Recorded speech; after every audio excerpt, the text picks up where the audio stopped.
उम्मीद है जी आप सारे खैर खैरियत से होंगे। आज की वीडियो में मैं आपको बताना चाहता हूँ कि रिसर्च प्रॉब्लम कैसे फार्मूलेट करते हैं। रिसर्च प्रॉब्लम ये है कि आपको पता होना चाहिए कि आपके काम का आपका रिसर्च का मकसद क्या है। अगर आपको अपने काम का मकसद का पता नहीं है तो ये वीडियो बेसिकली आपके लिए ही है। तो इसमें मैं आपको बताऊंगा स्टेप बाय स्टेप कि कैसे आप अपने रिसर्च प्रॉब्लम को फार्मूलेट कर सकते हैं। तो जनाब अली, रिसर्च प्रॉब्लम एक जो है इम्पॉर्टेंट फैक्टर है जो आपकी रिसर्च की जो सक्सेस है या जो उसकी फेलियर है उसका ज़िम्मेदार होता है। या आपको यूँ कह लीजिए कि रिसर्च प्रॉब्लम की जो फार्मूलेशन है ना, वो एक फाउंडेशन सेट करती है। तो इससे आपको पता चल जाता है कि आप किस टॉपिक पर रिसर्च कर रहे हैं और आपकी रिसर्च करने का मकसद क्या है बुनियादी।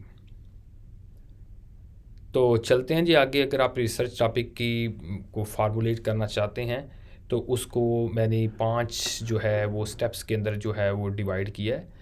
तो आप बेशक अपना पेन पेपर ले लीजिएगा या आप इस वीडियो को आप पीछे करके उसको सुन लीजिएगा। तो सबसे पहले जनाब अली, टॉपिक सिलेक्शन।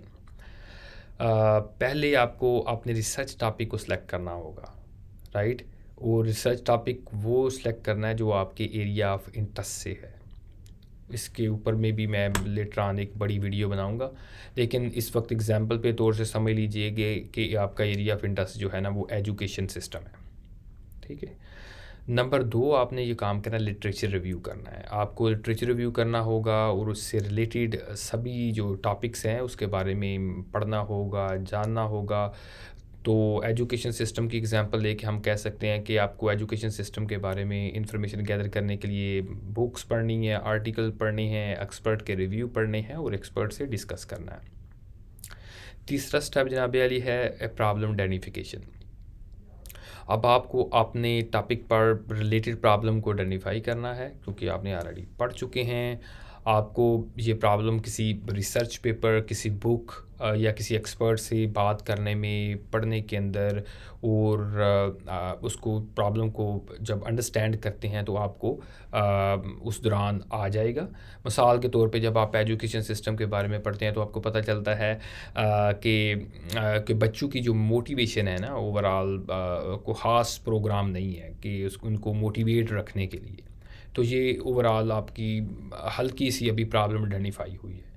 नंबर 4 जो स्टेप है ना, जो कि आपने प्रॉब्लम को डिफ़ाइन करना है। अब आपको क्या करना है जी, अपने प्रॉब्लम को डिफ़ाइन करना है, लिखना है बेसिकली। आपको ये प्रॉब्लम किसी स्टेटमेंट की सूरत में अंदर होगा। फॉर एग्ज़ाम्पल आप इसको वन लाइनर भी लिख सकते हैं, पैराग्राफ लिख सकते हैं। चलें हम अपनी जो एग्ज़ाम्पल ली थी उसी में हम कहते हैं कि एजुकेशन सिस्टम में बच्चों की जो मोटिवेशन को इंक्रीज़ करने के लिए कोई इफ़ेक्टिव प्रोग्राम नहीं है। ये समझ लें कि हमने प्रॉब्लम को डिफ़ाइन कर लिया है, ठीक है जी। अब हमने उसको मज़ीद रिफ़ाइन करना है। अब आपको ये प्रॉब्लम किसी रेलिवेंट रिसर्च स्टेटमेंट के ज़रिए किसी को दिखानी है, कुछ को करना है। अब इसको जब हम मज़ीद रिफ़ाइन करेंगे ना रिफ़ाइनिंग स्टेप में, तो फिर इसकी कोई शेप इस तरह निकलेगी कि अब ये क्वेश्चन की शेप के अंदर निकलेगा। क्या एजुकेशन सिस्टम में बच्चों की मोटिवेशन को इंक्रीज़ करने के लिए कोई इफ़ेक्टिव प्रोग्राम नहीं है, या है तो मज़ीद इसको इम्प्रूव होना चाहिए। तो बेसिकली अगर आप देखें ना, जो स्टेप हमने शुरू किए थे, टॉपिक सिलेक्शन, लिटरेचर रिव्यू, उसके बाद प्रॉब्लम आइडेंटिफिकेशन और प्रॉब्लम को डिफ़ाइन करना, डेफिनेशन, और प्रॉब्लम को जो हमने रिफ़ाइन की है, अब हमारे पास एक चीज़ आ गई है, एक क्वेश्चन की सूरत में हमारे पास जो है वो आ गया है। तो अब ये सारे काम जब आप कर लेंगे तो आपके पास एक जो है ना वो रिफ़ाइन प्रॉब्लम जो है ना वो रेडी हो जाएगी। तो ये बेसिकली 5 सादे-सादे से स्टेप्स हैं। तो आप भी इनके बारे में जो अपनी इसको दे के देखें, एजुकेशन सिस्टम की बजाय आप अपना को टॉपिक इसको दे के देखें और इन स्टेप्स को फॉलो करें और फिर कमेंट्स में बताएं कि बेसिकली आपको कहाँ मुश्किल आ रही है, या अगर आप स्मूथली कर रहे हैं तो फिर भी इसके साथ शेयर करें।